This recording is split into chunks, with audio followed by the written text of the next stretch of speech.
தரம் 10 மாணவ செல்வங்களுக்கு இந்நேர வணக்கம். மீண்டும் கல்வி தொலைக்காட்சியினூடாக உங்களை சந்திப்பதில் பெருமகிழ்ச்சி அடைகின்றேன். சென்ற காணொளியில் சமன்பாடுகள் எனும் பகுதி படித்தோம். அதன் தொடர்ச்சியாக இன்று பார்க்க போகின்றோம் ஒருங்குமை சமன்பாடு. இப்போ சமன்பாடுகளில் 3 இருக்குது. ஒன்று எளிய சமன்பாடு, இரண்டாவது ஒருங்குமை சமன்பாடு, மூன்றாவது இருபடி சமன்பாடு. எளிய சமன்பாடு படித்து முடிந்துவிட்டது. சென்ற காணொளியில் ஒருங்குமை சமன்பாடு பார்த்தனாங்க. அதன் தொடர்ச்சியாக இன்றும் ஒருங்குமை சமன்பாடு பார்க்க போகின்றோம். இப்போ ஒருங்குமை சமன்பாடில் 2 தெரியாத கணியம், 2 சமன்பாடு இருக்கும். 2 இது பெருமானம் காண போகிறோம். இப்போ முதலாவது வினாவை பார்த்தால் 4m சய 5n சமன் 13 இது சமன்பாடு 1 வைப்போம். ரெண்டாவது சமன்பாடு 3m சக 2n சமன் 4 இது ரெண்டாவது சமன்பாடு வைக்கிறேன். இந்த 2 சமன்பாடுலேயும் பார்த்தால் 2 தெரியாத கணியம், ஏதாவது ஒரு தெரியாத கணியம் நீக்கணும். அப்போ ஏதாவது ஒரு கணியத்தின் என்ன குணகம் சமனாக இருக்கும். அப்போ குணகம் சமனாக தான் நேரடியாக என்ன கூட்டும் போது அல்ல கழிக்கும் போது அந்த உறுப்பு இல்லாத போகும். குணகம் சமன் இல்லாத சமப்படுத்தணும். அப்போ இதில் ஒன்று தெரியா கணியம் n இருக்குது. ஏதாவது ஒரு தெரியா கணியத்தின் குணகத்தை என்ன செய்வோம், சமப்படுத்துவோம். அப்போ இதில் நான் n எடுக்கிறேன். என்னின் குணத்தை சமப்படுத்த என்ன செய்வோம் என்றால், இதில் என்னின் குணம் முதலாவது சமன்பாடில் என்ன 5 இருக்குது, ரெண்டாவது சமன்பாடில் என்ன குணம் என்ன 2 இருக்குது. அப்போ ரெண்டுக்கும் என்ன பொதுவான சமன்பாடு எடுக்கணும். அப்போ ரெண்டுலேயும் பார்த்தா பாருங்க, என்ன 5க்கு 2 என்ன எடுப்பீங்க, போமாசி 10. அப்போ 10n பெறக்கூடிய மாற்றணும். அப்போ 5 என்ன 10 என்ன மாற்றோண்டா சமன்பாடு 1 என்ன செய்யணும், 2ஆல் பெருக்க போகிறோம். இப்போ சமன்பாடு 1 என்ன செய்கிறோம், 2ஆல் பெருக்கிறோம். அப்போ பெருக்கினா என்ன சமன்பாடானே 2 பக்கம் வெலை பக்கம் விட பக்கம் உள்ள எல்லா உறுப்பையும் என்ன பெருக்க போகிறோம். அப்போ பெருக்க பாருங்க, 8m சய 10n சமன் அங்கே என்ன 26 இது சமன்பாடு 3 வைக்கிறேன். அதே போல் பாருங்க ரெண்டாம் சமன்பாட்டை இது 10 என்ன மாற்றணும். அப்போ எதாவது இருக்க போகணும், 5ஆக இருக்க போகிறோம். அப்போ 5ஆக இருக்க பாருங்க, 3m 5 15m சக I2 10n அங்கே I4 20. இது 4வது சமன்பாடு. இனி 3வது சமன்பாட்டையும் 4வது சமன்பாட்டையும் பார்த்தால் என்னென்ன குணம் சமனாக இருக்குது பாருங்க. அப்போ என்னென்ன உறுப்பை இல்லாத பண்ணணும், ஒன்று கூட்டணும் இல்லை கழிக்கணும் என்ன. அப்போ என்னென்ன குறிய பாருங்கள், 1 சய 1 சக. ஒவ்வாறு குறியினால் என்ன செய்யணும், கூட்டணும். ஒரே குறியாக இருந்தால் என்ன வேணும், கழிக்கணும். ஒவ்வாறு குறியினால் என்ன செய்யணும், கூட்டி விட்டால் அந்த உறுப்பு பூஜ்ஜியமாகும். அப்போ சமன்பாடு 3ஐயும் சமன்பாடு 4ஐயும் கூட்டுங்க. 8m சக 15m சய 10n சக 10n பூஜ்ஜியமாகும். அங்கால என்ன சமன் 26 சக 20. அப்போ இதை கூட்டளவு 15m 8m அளவு 23m சமன் 46 வருது. அப்போ 23m சமன் 46 என்றால் m அளவு போது 46 23ஆல் பிரியுங்க. அப்போ m சமன் அளவு போது 46 23 பிரிச்ச அளவு 2 முறை. இப்போ m சமன் 2 கண்டாச்சு. அப்போ m கண்டால் அடுத்த என்ன போகிறோம், n காண போகிறோம். அப்போ n காண என்ன செய்ய போகிறோம், ஏதாவது ஒரு சமன்பாடை பிரதிவிட்டு n காண போகிறோம். அப்போ நான் 2வது சமன்பாடு எடுக்கிறேன். 2வது சமன்பாட்டில் m மூலம் கண்டாச்சு, m சமன் 2 எம் சமன் 2 பிரதியீடு செய்து n காணப்போகிறோம். அப்போ ரெண்டாவது சமன்பாடு என்ன? 3m சக 2n சமன் அளவு 4. அப்போ இதில் m தெரியும், m எவ்வளோ கண்டாச்சு 2. அப்போ 3 தர m எவ்வளோ பெருமானம் 2 கண்டாச்சு. சக 2n சமன் 4. அப்போ இதை பிரிக்கலாம் 3 6, இது சகார் அங்கே போக என்ன சயாரம் வரப்போகுது. அப்போ 2n சமன் 4, இது சக 6 அங்கே போன சயாரம் 6. அப்போ 2n சமன் 1 சக சய உபாகுரி வித்தியாசம் அளவு 2 குறிய என்ன போகுது பெரிய குறிக்கணும் என்ன மாற. அப்போ சய 2. அப்போ 2n 2 தரேன். அப்போ n சமன் 2 பெருக்கல் அங்கே போன பிரிவட்டால் மர 2 10 பிரியும். அப்போ என்னோட போகுது 2 2 1 குறிவாக்க என்ன 1 மேலே மறை கீழே நேர் உபாகுரி. அப்போ என்னோட மறை. அப்போ மறை 1 வருது. அப்போ m சமன் 2 n சமன் வருது மறை 1 வருது. பாருங்க m சமன் 2 இருக்கேங்க, இதில் n சமன் மறை 1 வருகின்றது.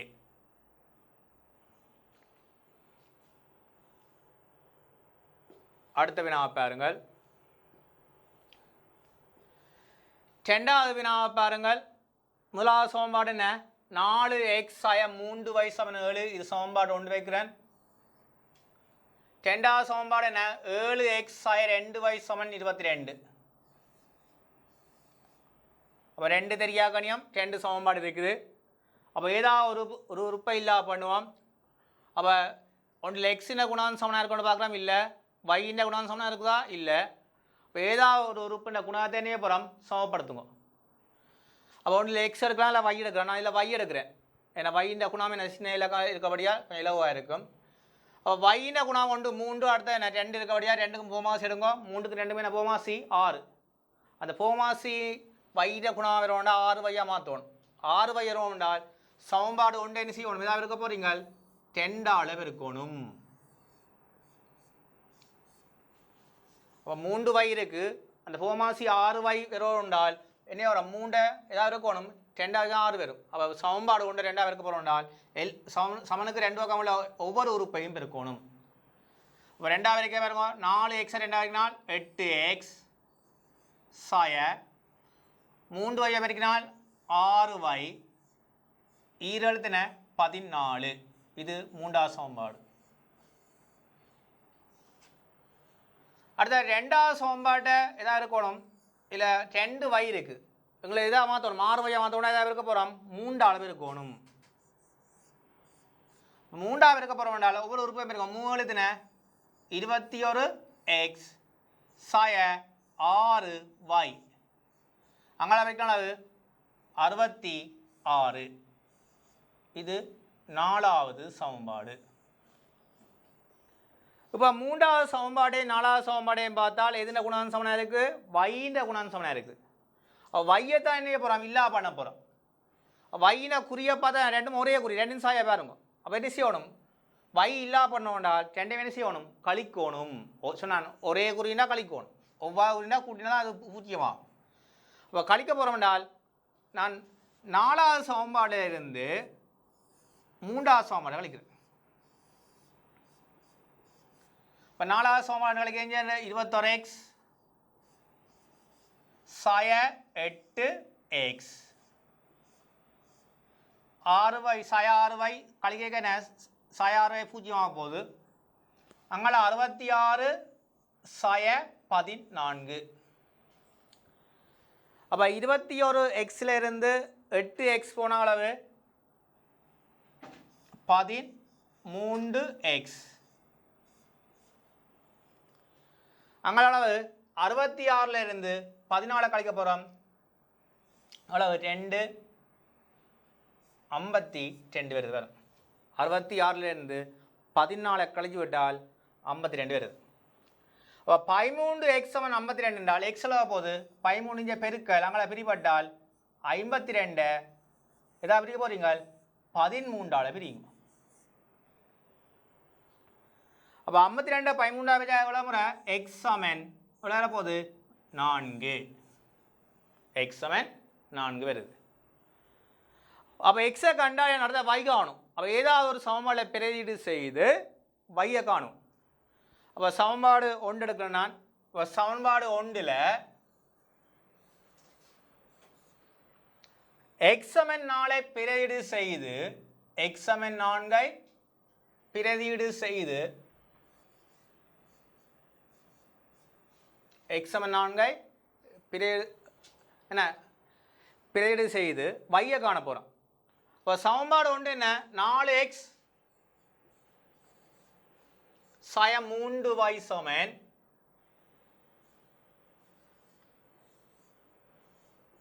7. அப்போ இல்லை எக்ஸ் கண்டாச்சு இதில். அப்போ 4 தர எக்ஸ் அளவு 4 அங்கே sin 3y சமன் 7 வருது. அப்போ sin 3y சமன் இதோட நன்னாங்க 16 சாக அங்கே போகுது sin 16 வருது. அப்போ sin 3y சமன் விளையாட போது இது சக சாய உபாகுறி வித்தியாசம் கழிச்சா 9 பெரிய குறி என்ன மறை. அப்போ மறை 9 வருது. அப்போ y சமன் இதில் மறை 3 பெருக்கல் மறை 3 y என்ன அர்த்தம் மறை 3 மையம் என்ன பெருக்கப்படுது. அப்போ மறை 3 தர y மறை 3 பெருக்கல் அங்கே பிரிவட்டால் மறை 9 மறை 3ஆல் பிரியும். y சமன் எவ்வளோ போகுது 9 3 ஆச்சா 3 முறை குறிவாக்கி என்ன மேலையும் மறை கீழையும் மறை. அப்போ ரெண்டும் ஒரே குறின்னா போகுது நேர். அப்போ நேர் 3 போகுது. அப்போ எக்ஸ் சமன் 4 இருக்கீங்க வையில் வருது 3 அவை விட அடைப்புகளுக்கு கடைசி விட எக்ஸ் சமன் 4 y சமன் வர போகுது 3 எக்ஸ் சமன் 4 y சமன் வருது 3 அமைந்தது.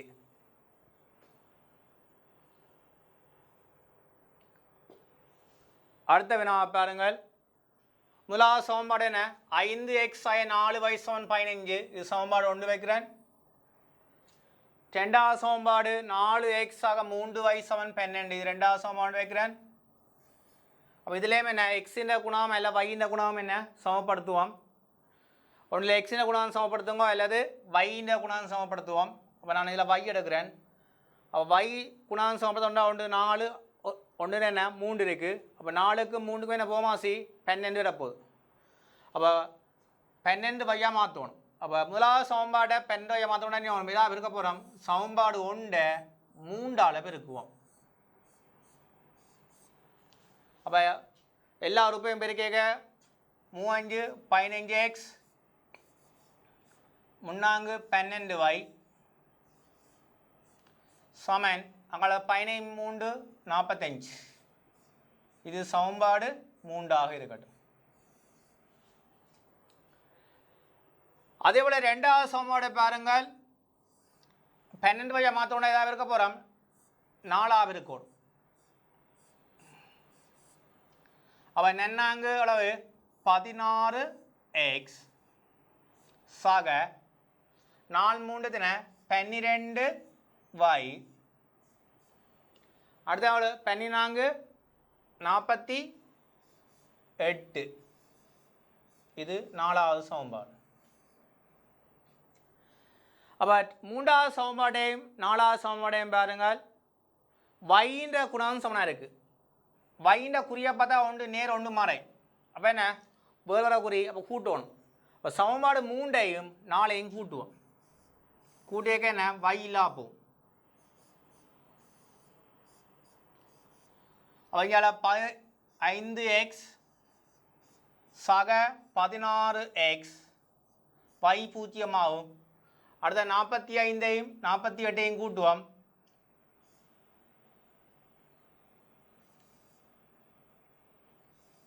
தொண்ணூற்றி 3 வருது.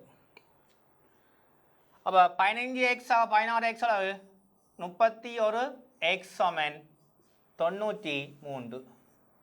அப்போ எக்ஸ் சமன் அளவு போது 31 பேர் கிழமை பிரிவட்டால் 93 31 பிரியுங்க. அப்போ பிரிச்சலா போது எக்ஸ் சமன் 3. அப்போ எக்ஸை கண்டாடுறது நான் y ஆன போகிறோம். அப்போ ஏதாவது ஒரு சமன்பாடு பிறையிடுவோம். ரெண்டாவது சமன்பாடு எடுக்கிறேன். ரெண்டாவது சமன்பாட்டில் x சமன் 3 என பிரதியீடு செய்வோம். அப்போ y காணலாம் என்ன? அப்போ ரெண்டாவது சமன்பாடு என்ன? 4x ஆக 3y சமன் 12. அப்போ x தெரியும் உங்களுக்கு 3. அப்போ 4 தர எக்ஸுக்காண்டி என்ன 3 எப்படி எழுதுவோம்? சமன் 3y சமன் 12.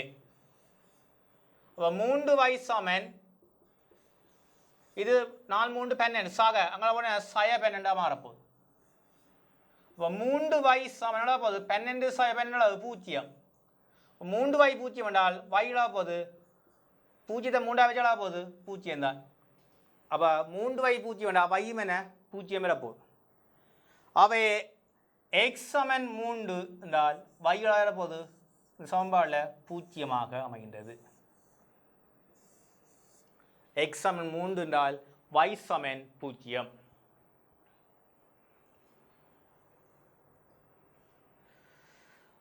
அடுத்த இதில் பார்க்க போகிறோம் ஒருங்க சமன்பாடில் வசனக்கேலி. இந்த வசனக்கேலி வரைக்க நீங்களான ஒருங்க சமன்பாடு உருவாக்க போகிறீங்க. உருவாக்கி தீர்க்க போகிறீங்க. உங்களுக்கு சொன்னான் ஏற்கனவே இந்த சமன்பாடில் 2 வினாக்கள் பகுதி 2ல் ஓஎல் பரீட்சை வாரனால் இந்த வசனக்கேலி தான் மிக மிக முக்கியமாக அமையும். அப்போ இந்த வசனக்கேலி வரைக்க இதில் 2 தெரியாக்கணியம் இருக்கும். 2 சமன்பாடு உருவாக்கக்கூடிய தரவு இதில் காணப்படும் கட்டாயம். அப்போ வினாக்களை அவதானித்து இதில் வினாக்களை ஒரு முறை அல்லது 2 முறை வாசித்து விளங்கி கொண்டு சரியான முறையில் ஒருங்க சமன்பாட்டை உருவாக்குங்க. அதன் பின் தீர்ப்போம். அப்போ இந்த வினாவை பாருங்கள். சிவாவிடம் 2 ரூபா 5 ரூபா நாணய குச்சிகள் உள்ளன. எத்தனை? 25 உள்ளன. நாணயங்களின் பெறுமதி 95 ரூபா. ஒரு 2 தடவை பாருங்க. 2 ரூபா 5 ரூபா நாணய குச்சிகள் எத்தனை இருக்காம்? 25. இது ஒரு தடவு. நாணயங்களின் பெறுமதி எவ்வளவாம்? 95 ரூபா. இது 2வது தடவை ஆகும். 2 ரூபா நாணய எண்ணிக்கை என்ன தந்துருக்கு? எக்ஸ் உண்டு. 5 ரூபா நாணய குச்சியின் எண்ணிக்கை என்னவாம்? y எனவும் கொண்டு ஒருங்கமை சமன்பாட்டு ஜோடியை உருவாக்கி தீர்க்கட்டும். இப்போ 2 தெரியாக்கணியம் இருக்குது. இப்போ 2 சமன்பாடு உருவாக்கணும். அப்போ 2 தரவு இது கட்டேன். அப்போ முதலாவது தரவு தானே பாருங்க. 2 ரூபா 5 ரூபா நாணய குச்சி எண்ணிக்கை 25. அதை வச்சு கொண்டு ஒரு சமன்பாடு உருவாக்க போகிறோம். அப்போ 2 ரூபா நாணய குச்சியின் எண்ணிக்கை தந்துருக்கு எக்ஸ் உண்டு. இல்லை நாங்கள் எழுதுவோம். ஏன்னா 2 ரூபா நாணய குச்சி எண்ணிக்கை எக்ஸ் எல்லாம் ஏதோ விரும்பி எழுத்து போகலாம். பிரச்சனை தந்தபடியால் இந்த தெரியா கணியத்தை நாங்கள் பயன்படுத்துவோம். அப்போ 2 ரூபா நாணய குச்சி எத்தனையாம்? எக்ஸ் இருக்குது. 5 ரூபா நாணய குச்சி எத்தனை இருக்காம்? y இருக்குது. 2 மொத்த எண்ணிக்கை எத்தனை இருக்காம்? 25. இது ஒரு சமன்பாடு. இப்போ முதலாவது தரவை வச்சுக்கொண்டு ஒரு சமன்பாடு உருவாக்கியாச்சு. அடுத்த பாருங்க 2வது தரவு தான் நாணயங்கள்னா பெறுமதி எவ்வளவாம்? 95 ரூபா. அப்போ பெறுமதி அதை வச்சுக்கொண்டு 2வது சமன்பாடு உருவாக்க போகிறோம். 2 ரூபா நாணய குச்சிகள் எத்தனை? எக்ஸ் இருக்கா. அப்போ அந்த 2 ரூபா நாணய குச்சின பெறுமதி என்னடா போகுது? அந்த 2 ரூபா அந்த எண்ணிக்கையாக இருக்க போகிறோம். அப்போ 2 தர எக்ஸ் அளவு 2x தான் அந்த 2 ரூபா நாணய குச்சியின் என்ன இருக்க போகுது? பெறுமதியாக இருக்கும். அதே போல் 5 ரூபா நாணய குச்சியின் எண்ணிக்கை எவ்வளோவாம்? வையாம். அப்போ அதோட பெறுமதி எவ்வளோ போகுது? 5 தர y எவ்வளோ போகுது? 5y. இது ரெண்டையும் கூட்டம் எவ்வளோவாம்? 95 ரூபா. இது 2வது சமன்பாடு. பாருங்க. அப்போ 2 தரவு 2 சமன்பாடு உருவாக்கியாச்சு. 2 தெரியா கணியம். இனி இது வளம் போல தான் ஒன்றில் எக்ஸின் குணம் அல்லது வையின் குணம் சமப்படுத்தி எக்ஸையும் மையம் காண போகிறோம். அப்போ இதில் நான் எக்ஸின் குணம் சமப்படுத்த போகிறோம் என்றால் இதில் 2x ரெண்டாம் சமன் இருக்குது, முதலாம் சமன்பாடு 2x மாற்ற வேண்டால் சமன்பாடு 1 தானே அது ரெண்டாவது பிரியாக காணும். சமன்பாடு 1 ரெண்டாவது பிரிக்கலாம் போது 2x ஆக 2y சமன் 25 ரெண்டாவது 50. இது மூன்றாவது சமன்பாடு. இப்போ ரெண்டாவது சமன்பாடையும் மூன்றாவது சமன்பாடையும் பார்த்தா பாருங்க எக்ஸின் குணம் சமனாக இருக்குது. அப்போ எக்ஸை இல்லாமல் பண்ண போகிறோம். எக்ஸின் குறியை பார்த்தா நான் ரெண்டுமே ஒரே குறி நேர். இப்போ ஒரே குறியாக என்ன செய்யணும், கழிக்கணும். அப்போ கழிக்க போகிறோம்னால் ரெண்டாவது சமன்பாடிலிருந்து மூன்றாவது சமன்பாட்டை கழிப்போம். இப்போ கழிக்க என்ன 10x 2x 0 ஆகும். y பார்த்தா என்ன 5y சய 10y சமன் 95 சய 50. அப்போ இதில் 5yல 2y 3y சமன் 45. இப்போ y எவ்வளோ மூன்றாவது பிரித்து விட்டால் 45 மூன்றாவது அளவு y சமன் 15 வருது. அப்போ y கண்டால் எக்ஸை காணலாம். இப்போ சமன்பாடு 1ல் பிழையிடுவோம். இப்போ சமன்பாடு 1ல் y சமன் 15 இது செய்தால் எக்ஸை காண போகிறோம். இப்போ எக்ஸ் ஆக y சமன் 25 தான் என்ன சமன்பாடு 1. அப்போ இதில் y தெரியும். அப்போ எக்ஸை காண போனால் எக்ஸ் ஆக y பெருமானம் கண்டாச்சு 15 சமன் 25.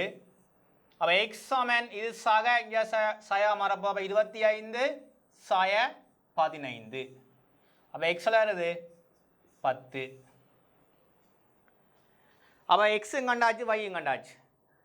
இதில் இறுதியாக விட கொடுக்க வசனம் கழிவு வரைக்க அந்த அடைப்பு கழுதேக்க எக்ஸ் சமன் y எழுதாமல் அந்த வசனம் எழுதுங்க. வசனம் கழிவு வரைக்க எக்ஸ் எதை குறிக்குது 2 ரூபா நாணயம் எண்ணிக்கை. அப்போ எழுதுங்க சின்ன வசனம், அதுக்கு ஒரு புள்ளி இருக்குது ஓயில். 2 ரூபா நாணயங்களின் எண்ணிக்கை.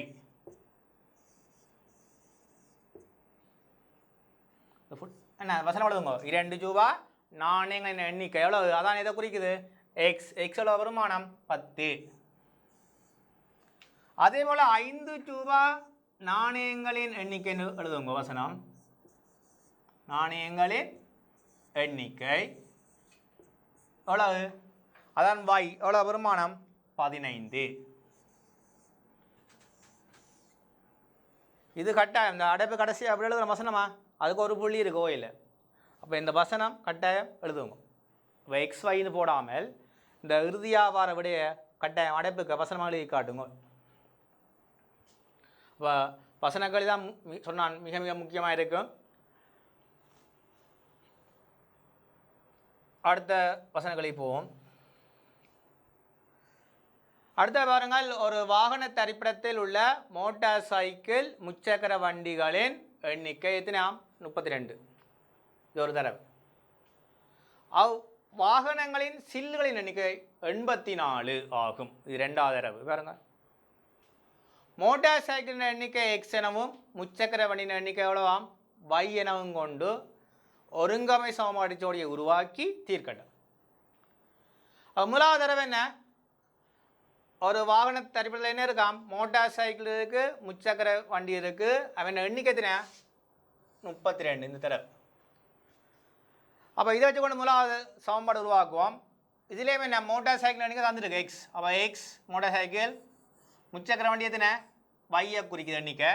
இப்போ ரெண்டையும் கூட்ட வரது எவ்வளவாம் எண்ணிக்கை தந்துருக்கு 32. அப்போ முதலாவது தடவை வச்சுக்கொண்டு முதலாவது சமன்பாடு உருவாக்குறோம். ரெண்டாவது அவற்றின் சில்லுகளின் மொத்த எண்ணிக்கை எவ்வளவாம் இங்கே வந்துருக்கு 84. அப்போ இதை வச்சு கொண்டு பாருங்கள் ரெண்டாவது சமன்பாடு உருவாக்க போகிறோம். அப்போ மோட்டார் சைக்கிளுக்கு எத்தனை சில் இருக்கோ, ஒன்றுக்கு 2 சில் இருக்குன்னு. இப்போ ஒரு மோட்டார் சைக்கிள் 2 இருக்குன்னா எக்ஸ் எண்ணிக்கான மோட்டார் சைக்கிள் எவ்வளோ போகுது 10x சில் விட போகுது மொத்தம். அதே போல் முச்சக்கர வண்டி எடுத்தால் ஒரு முச்சக்கர வண்டிக்கு எத்தனை சில் இருக்க போகுது 3 சில் இருக்க போகுதுன்னு. அப்போ இதில் எத்தனை முச்சக்கர வண்டி இருக்குது y எண்ணிக்கையான முச்சக்கர வண்டி இருக்குன்னு. அப்போ மொத்த சில் எவ்வளோ போகுது மூன்று தரவை 3y பெறப்போகுது என்ன இப்போ இது ரெண்டையும் கூட மொத்த சிலோட இருக்காம் தரவு 84. இது ரெண்டாவது சமன்பாடு. ரெண்டாவது பார்த்தால் இதில் எக்ஸின் குணம் அல்ல வையின் குணம் என்ன சமனா இல்லை. அப்போ ஏதாவது எக்ஸின் குணம் அல்ல வையின் குணம் என்ன வேணும் சமப்படுத்துவோம். அப்போ ஒன்றில் எக்ஸின் குணம் சமப்படுத்துவோங்க அல்லது வையின் குணம் சமப்படுத்துவோம். அப்போ எக்ஸின் குணம் சமப்படுத்த போகிறீங்கன்னா என்ன ஆகும் சமன்பாடு ஒன்றை என்ன செய்ய போகிறீங்க 2ஆல் பெருக்குங்க. அப்போ பெருக்கடா போகுது 10x சக 2y சமன் வளருது 64. இது சமன்பாடு 3. இப்போ ரெண்டாவது சமன்பாடையும் மூன்றாவது சமன்பாடையும் பார்த்தால் எக்ஸின் குணம் சமனாக இருக்குது. எக்ஸை இல்லா பண்ணுவோம். அதில் குறியை பார்த்தால் ஒரே குறி அப்போ நீ ஒன்று கழிக்கணும். அப்போ ரெண்டாவது சமன்பாடில் இருந்து மூன்றாவது சமன்பாடை கழிக்கிறேன். இப்போ 2x ஆய 2x என்ன பூஜ்ஜியமாக போகுது. அங்கே என்ன 3y சாய 2y அங்கே 84 சாய 64. இப்போ 3yல 2y போனாலும் போகுது 1y. 84ல் 64 போன அளவு 20. இப்போ y சமன் 20. y எதை குறிக்குது முச்சக்கர வண்டி. அப்போ அந்த வாகனத்தை எத்தனை இருக்க போகுது முச்சக்கர வண்டியினால் 20 முச்சக்கர வண்டி இருக்குது. அடுத்தது என்ன பண்ண போகிறோம் மோட்டார் சைக்கிள் வண்டிக்கு அதான் எக்ஸை குறிக்குது. அப்போ ஏதாவது ஒரு சமன்பாடை பிரதிவிட்டு எக்ஸை காணுவோம். இப்போ சமன்பாடு 1 எடுக்கிறேன். சமன்பாடு 1இல் y சமன் 20 பிரதியீடு செய்தால் எக்ஸை காணவில்லை. அப்போ சமன்பாடு 1 என்ன எக்ஸ் ஆக y சமன் 32. எக்ஸ் தான் காணப்புறம். அப்போ எக்ஸ் ஆக y அளவு 20 சமன் 32. அப்போ எக்ஸ் சமன் 32. இது சக 20 இங்கே என்ன போகுது சாய 20. அப்போ எக்ஸ் அளவு போகுது கழிச்சு விட்டால் 12. அப்போ y 20 இருக்க எக்ஸாக கண்டாச்சு. அப்போ சொன்ன மசனம் கிட்ட எழுது ஒரு மசனமா கடைசி விட அடைப்பு குறிக்க எக்ஸ் எதை குறிக்குது மோட்டார் சைக்கிள் எண்ணிக்கை எழுதுங்க. மோட்டார் சைக்கிள் எண்ணிக்கை மோட்டார் சைக்கிளின் எண்ணிக்கை எவ்வளோ வரப்போகுது 12. அடுத்தது முச்சக்கர வண்டியின் எண்ணிக்கை எவ்வளோதான் அதான் y. முச்சக்கர வண்டி எண்ணிக்கை முச்சக்கர வண்டி எத்தனை y ஊருக்கு எத்தனை 20 வரப்போகுது. அப்போ 20.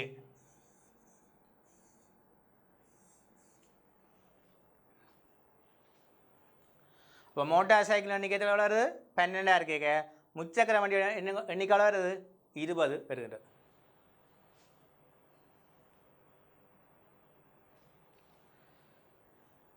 அடுத்த வினாவை பாருங்கள். 3 தோடம்பழம் வாங்கும் பணத்துக்கு 4 மாம்பழம் வாங்க முடியுமா?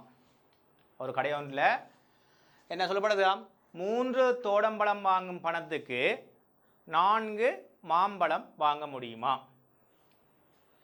இது முதலாவது தடவை. ரெண்டாவது தடவை என்ன 2 தோடம்பழம் 5 மாம்பழம் வாங்க தேவையான பணம் ரூபா 115 ஆகும். இது ரெண்டாவது தடவை.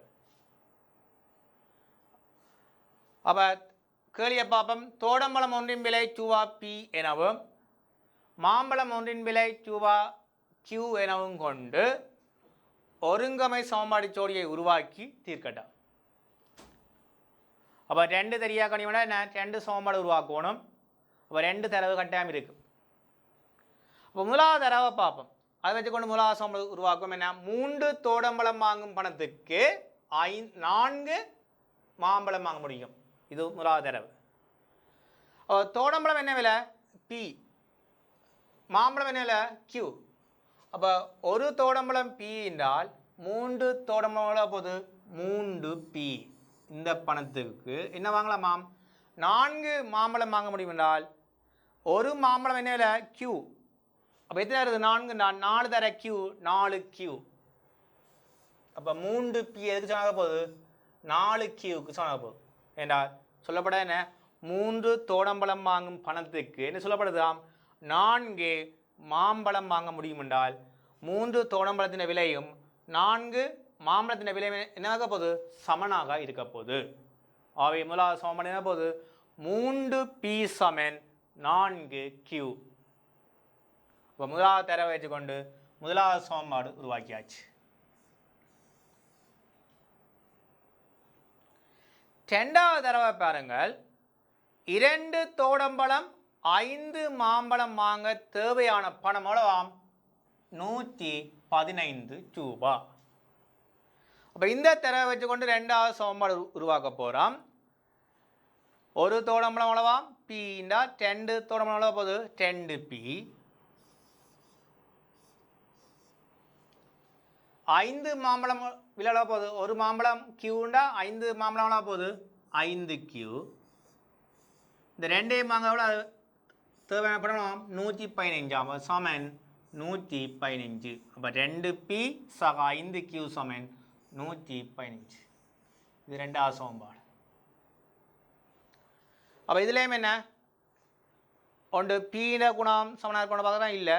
கியூண்ட குணாவும் என்ன? சமனாக இல்லை. அப்போ ஏதாவது ஒரு தெரியாத கணித குணத்தை என்ன செய்வோம்? சமப்படுத்துவோம். அப்போ சமப்படுத்த இந்த சமன்பாடு ஒன்றில் பார்த்தால் 10 பக்கம் தெரியாத கணிதம் இதுக்கு வழியாக ஒரு பக்கம் கொண்டு வரேன். அப்போ இந்த 4q இங்கே முன்னுக்கு வர போது என்ன போகுது? பெரிய குறிமாற போகுது சாய. அப்போ 3p சாய 4q சமன் 0 போகுது. இந்த சமன்பாடு ஒன்று தான் அப்படி மாறு பாருங்கள். இது 4q, இது சமனுக்கு இங்கே இருக்க போகுது சாய 4q மாறுது. அப்போ அங்கே இலக்கம் இல்லை, 0 மாறுது. இது சமன்பாடு ஒன்று தான் மாறுதான். இந்த ஒன்று தான் திரும்ப வரும். அப்போ சமன்பாடு 1 2 பார்த்தா பாருங்கள். ஒன்று பீண்ட குணம் சமப்படுத்துவோம், அதில் கியூண்ட குணம் என்ன? சமப்படுத்துவோம். அப்போ பீண்ட குணம் எடுக்கிறேன். அப்போ அதுக்கு என்ன செய்ய போகிறேன்? 2 பீண்ட குணம் என்ன? 1 2 அடுத்த 3 இருக்குது. அப்போ 2க்கு 3க்கு என்ன போமா? சி 6. அப்போ 6p மாற்ற வேண்டால் சமன்பாடு 2 என்ன செய்ய போகிறோம்? 3ஆல் பெருக்கும். 3ஆல் பெருக்கினால் எவ்வளோ போகுது? 6p சக 15q சமன் அங்கால பெருக்க என்ன போகுது? 3ஆல் பெருக்க 3 5 15 3 3 4 3 345. இது சமன்பாடு 3 வைக்கிறது. அதே போல் சமன்பாடு 1ஐயும் என்ன செய்கிறேன்? 10ஆல் பெருக்க போகிறேன். 6p மாற்றோண்டா 10ஆகவே இருக்குது. அப்போ பெருக்கின அளவு 6p சாய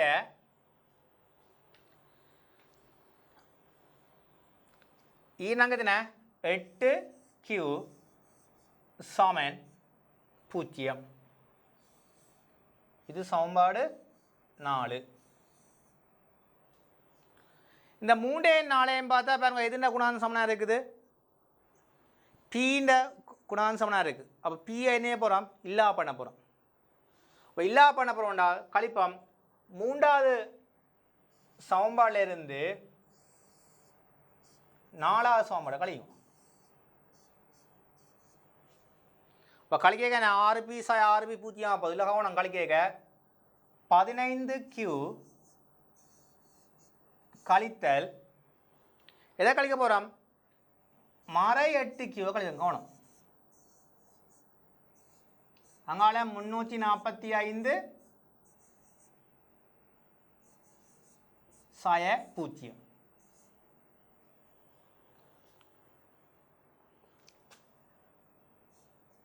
அப்போ இதில் 15q சாய சாய பெருக்க சகா மாறப்போகுது. 15q சாக 8q வர போகுது. இந்த 2 சாயம் பெருக்கு படைக்க சகா மாறப்போகுது. அப்போ கூட்டுப்பட போகுது 15q சாக 8q உண்டா 23 Q வரப்போகுது சமன் எவ்வளோ போகுது 345 345 சாயவங்களை பூஜ்ஜியம் தானே அப்போ 345 வருது அப்போ Q சமன் 345 என்ன போகிறோம் 23 பிரியும் அப்போ 345 23 பிரிச்சாலா போகுது 15 முறை அப்போ Q சமன் 15 வருது அப்போ Q கொண்டாடுறது என்ன P காண போகிறோம் அப்போ சமன்பாடு 1 எடுப்போம் சமன்பாடு 1ல் Q சமன் 15 பிரிவு செய்தால்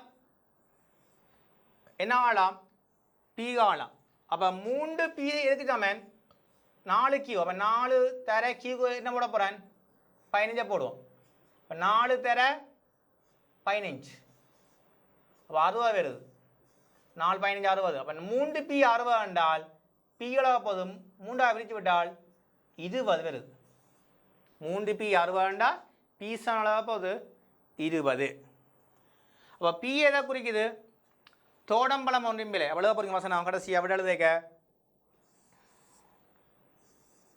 தோடம்பலம் ஒன்றின் விலை ரூபாய் 20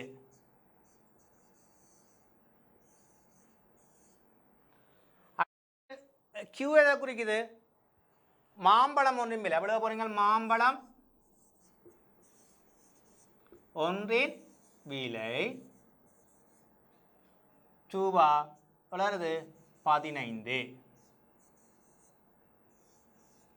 அப்போ இதில் தோடம்பழம் ஒன்றின் விலை வளருது ரூபாய் 20 மாம்பழம் ஒன்றின் விலை வளர போது 15 வருகின்றது